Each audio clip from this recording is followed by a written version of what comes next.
boa noite. Eu me chamo Camila e estou aqui hoje para dar continuidade ao nosso encontro com o Evangelho segundo o Espiritismo. Eu sou trabalhadora da casa de Teresa d'Ávila e hoje eu vim aqui compartilhar com os irmãos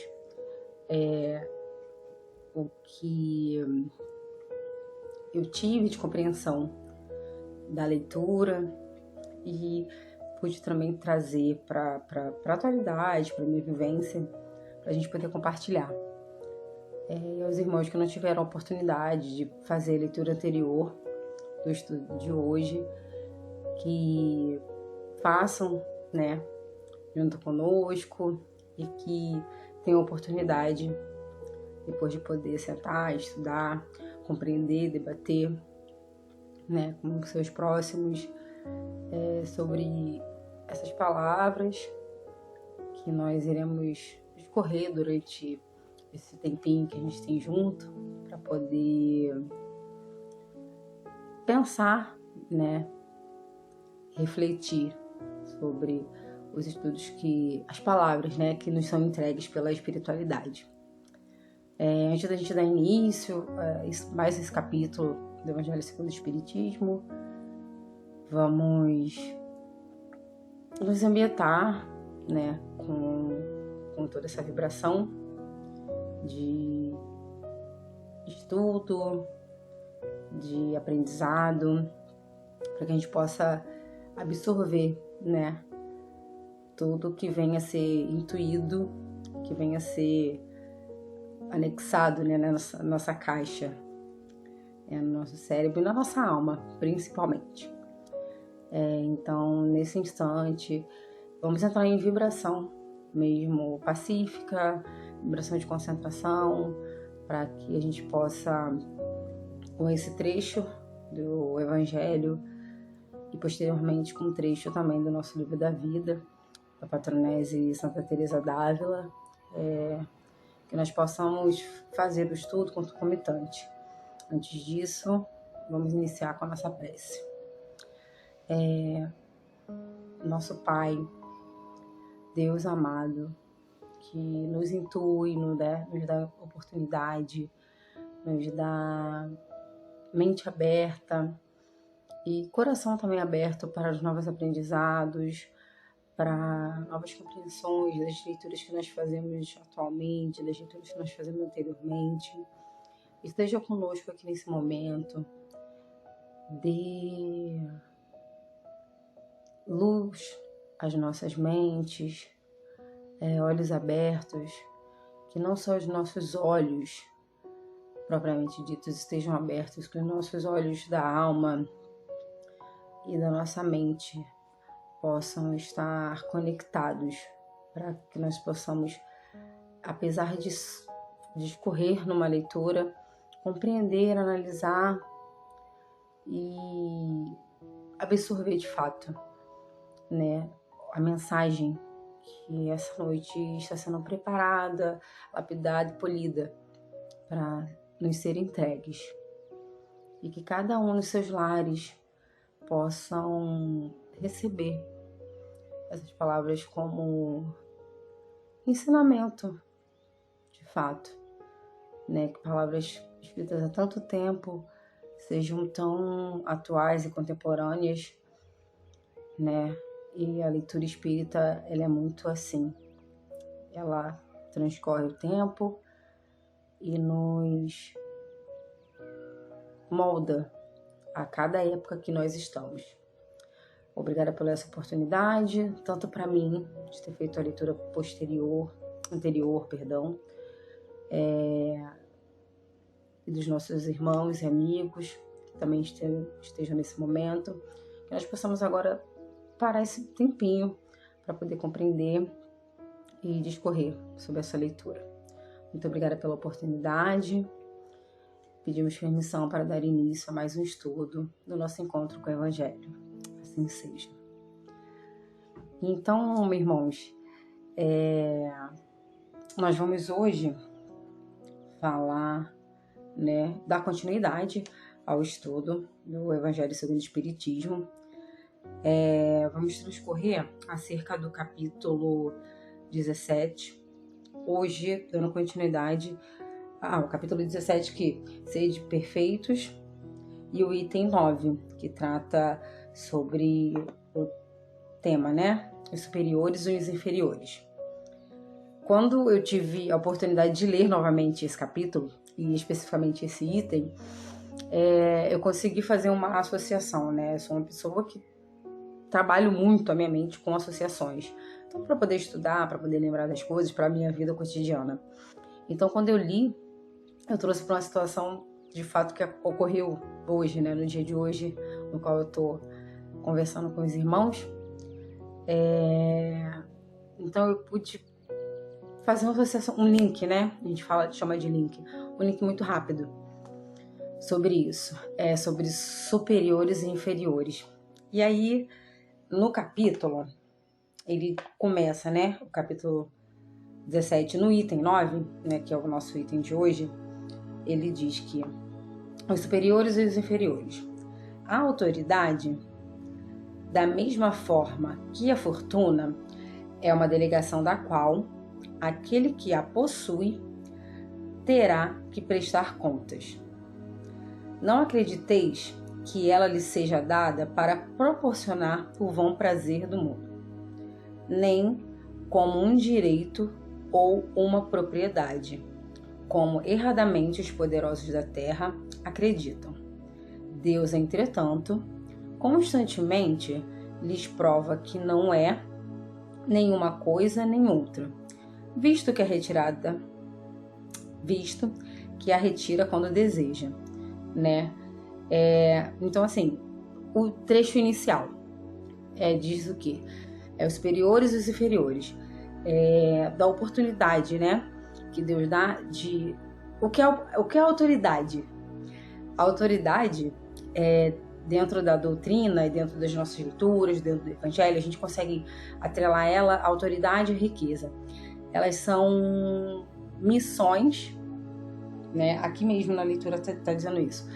Elas são missões ou prova. E aqui no caso, falando da autoridade, ela não é uma graça, uma graça que lhe foi dada por Deus. Então, somente para você, de título, né? A título de ser uma autoridade. Mas é de você realmente, você é uma autoridade, então você tem mais responsabilidades. E quando a gente transcorre essa ideia dentro do âmbito espírita, né, a gente consegue ver que quanto mais se sabe, mais se cobrado né? Nós que somos espíritas, nós sabemos disso. Então, quanto mais a gente tem conhecimento, mais cobrado nós somos. Então, enquanto autoridade, a gente consegue enxergar, eu acho que é tranquilo de todo mundo enxergar que os líderes, né, de sociedade, de países, como eles lidam nessa liderança, em guiar as sociedades. Os chefes das empresas, como eles lidam em guiar e orientar os seus colaboradores.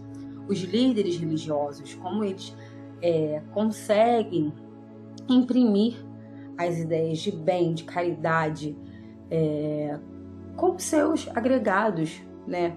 Com as suas ovelhas, né? Que seja assim, com os seus irmãos, né? Na casa religiosa. Então, assim, muitas autoridades, a gente vê isso constantemente, desde que o mundo é mundo. Muitas autoridades, eles se sobrepõem sobre o título autoridade, como se eles realmente fossem pessoas superiores. Mas não é isso. O título não é esse que Deus deu. O título de autoridade, sim, é de vocês, é dado para estar acima, né? Mas é de vocês estar acima, não por cima da carne seca, né? Como vulgarmente dizendo, mas é estar acima de você sabe muito e lhe foi dado isso. É uma missão ou é uma prova? Que seja uma missão. Que seja uma missão que nós sejamos autoridades de levar o bem, de levar as certezas, de levar acolhimento, de levar a palavra, né, de Deus, a palavra do nosso irmão Jesus, de levar o amparo, né, de saber que nós somos líderes, temos autoridade, mas que nós estamos guiando as pessoas para caminhos iluminados, né? E que nós não usemos essa autoridade para pisar nos outros, nos sobrepor aos outros, humilhar os outros, envergonhar o outro, né? E que porque o Espiritismo nos faz, nós somos irmãos de Jesus Cristo, né? Todos somos filhos de Deus. E o Espiritismo nos faz compreender que, diante desses títulos que nós nos apossamos, que nós procuramos ser imagem e semelhança de Deus. Nós brincamos que a gente não consegue, nunca iremos conseguir. De fato, é isso, né? A priori é isso. Mas se lhe foi dada a oportunidade de ser autoridade, de ser líder, que você esteja próximo de Deus, que você tenha fé em Deus para liderar sociedades, empresas, famílias, né? Pais, sejamos mães, sejamos irmãos, espelhos da caridade, da fé em Deus, para a gente possa acolher o outro, para a gente possa mostrar, né, os caminhos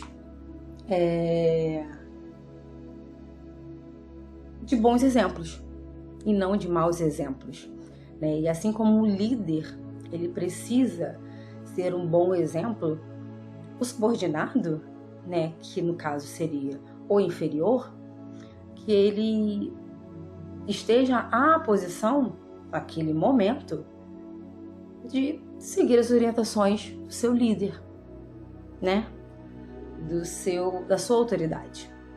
Porque, inclusive, o inferior, o subordinado, o empregado, vamos supor, ele é também responsável pelas atitudes dele e pelos exemplos que ele vai dar a outros, inclusive ao seu líder, né? E aqui mesmo no trecho do item 9, tem uma frase assim, bem pontual. Ninguém pode dizer que uma coisa lhe pertence, quando ela lhe pode ser tirada sem o seu consentimento. Deus dá autoridade a título de missão ou de provas, quando isso lhe convém, e da mesma forma a retira.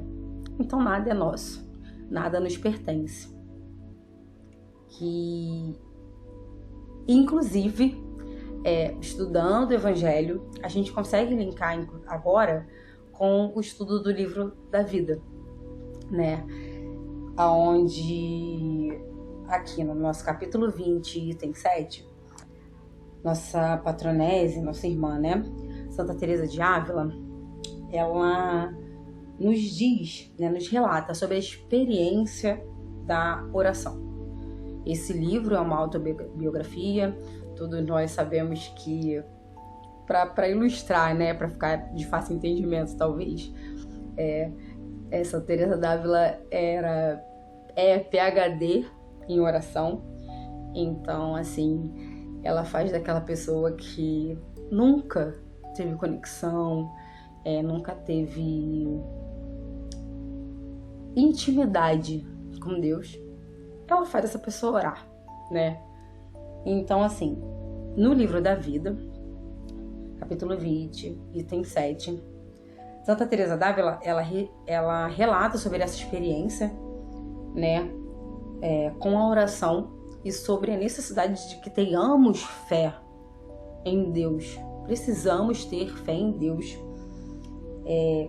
perseverar, né, na oração, em praticar, perseverar na prática da oração. Isso é muito importante, né? Então, Santa Teresa d'Ávila teve essa experiência, ela relata nos livros dela, e nós temos a oportunidade de ver como foi transformador, né, na vida dela, e como ela traz essas experiências pra gente, e que são dolorosas, algumas vezes, mas que nos confortam, né? Ainda no capítulo 20 do nosso livro da vida, aliás, do livro de Teresa, ela nos pega no colo e fala assim, né? Irmãos, mesmo que em momentos mais difíceis tenhamos confiança na misericórdia divina, pois apesar de toda e qualquer dificuldade, Deus não nos abandona.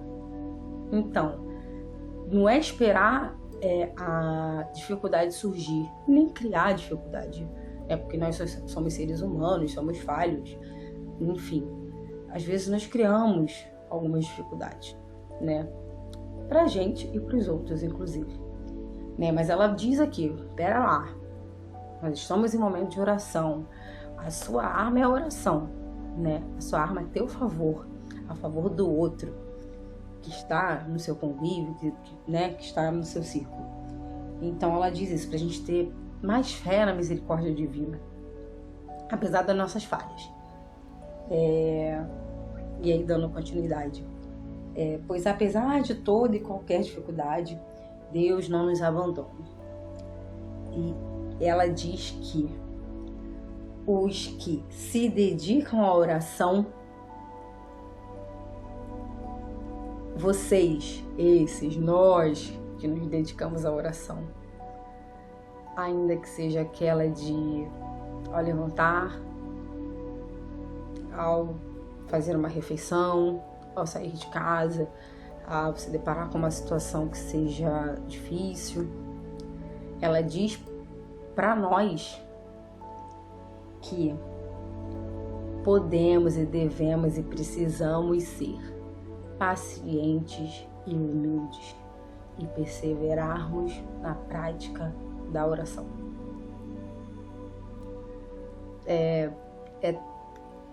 São palavras simples, mas com um significado e uma potência de que nos dias atuais, das situações que passamos, das situações em que colocamos as pessoas, talvez, né,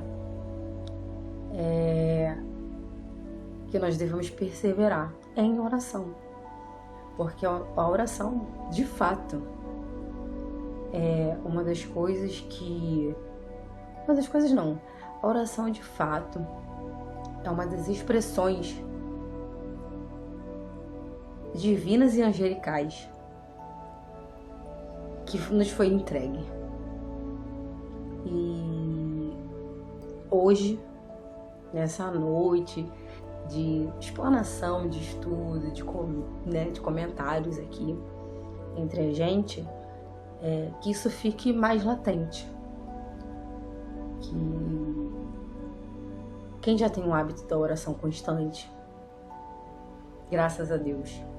Mas se você está aqui hoje pela primeira vez vendo esse estudo e você não tem esse hábito, que se cria uma conexão sua com a espiritualidade, cria uma conexão sua com Deus diretamente.